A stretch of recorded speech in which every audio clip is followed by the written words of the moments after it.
आज के legal video में हम दंड प्रक्रिया संहिता 1973 के अंतर्गत आने वाले अन्वेषण अर्थात इन्वेस्टिगेशन, जांच अर्थात इंक्वायरी, विचारण अर्थात ट्रायल नामक टॉपिक का अध्ययन करेंगे। तो चलिए शुरू करते हैं।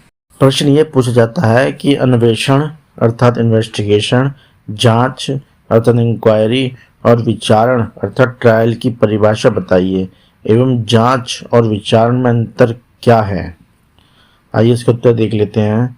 अन्वेषण धारा 2H दंड प्रक्रिया संहिता की धारा 2H अन्वेषण को परिभाषित करती है। धारा 2H के अनुसार अन्वेषण के अंतर्गत वे सब कार्रवाइयां आती हैं जो इस संहिता के अधीन पुलिस अधिकारी द्वारा या मजिस्ट्रेट से भिन्न किसी ऐसे व्यक्ति द्वारा जो मजिस्ट्रेट द्वारा प्राधिकृत किया गया है साक्ष्य एकत्रित करने के लिए किया जाए। धारा 2H का विश्लेषण करने पर स्पष्ट होता है कि अन्वेषण के अंतर्गत वे सभी कार्रवाई आती हैं जो नंबर 1 पुलिस अधिकारी के द्वारा की जाती है या नंबर 2 मजिस्ट्रेट से भिन्न किसी ऐसे व्यक्ति द्वारा की जाती है जिसे मजिस्ट्रेट ने इस उद्देश्य के लिए प्राधिकृत किया हो। नंबर 3 जो साक्ष्य एकत्रित करने के प्रयोजन से किया गया हो जो इस संहिता के अधीन किया गया हो। अन्वेषण के अंतर्गत पुलिस अधिकारी निम्नलिखित कार्य करता है। ए पॉइंट है घटना स्थल पर जाना, उसका नक्शा बनाना। बी पॉइंट तथ्य की छानबीन करके वास्तविकता का पता करना। सी पॉइंट अपराधी को पकड़ना, उससे पूछताछ करना और अपराध संबंधी सामान का पता करना। डी पॉइंट जिन जिन व्यक्तियों को उस अपराध के बारे में ज्ञान हो सकता है उनसे पूछताछ करके उनके बयानों को केस डायरी अर्थात रोजनामचे में लिखना।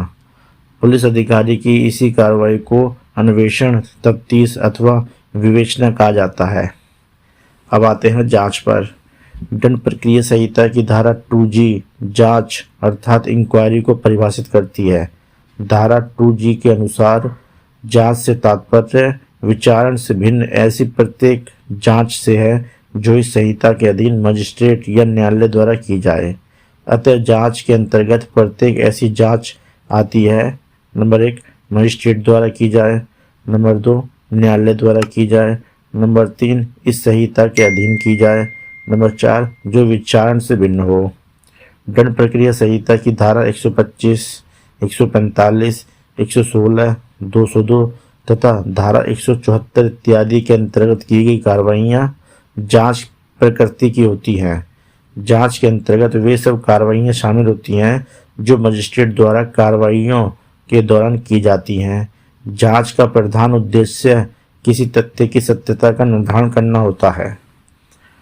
अब अगला है विचारण। विचारण शब्द को दंड प्रक्रिया संहिता में परिभाषित नहीं किया गया है।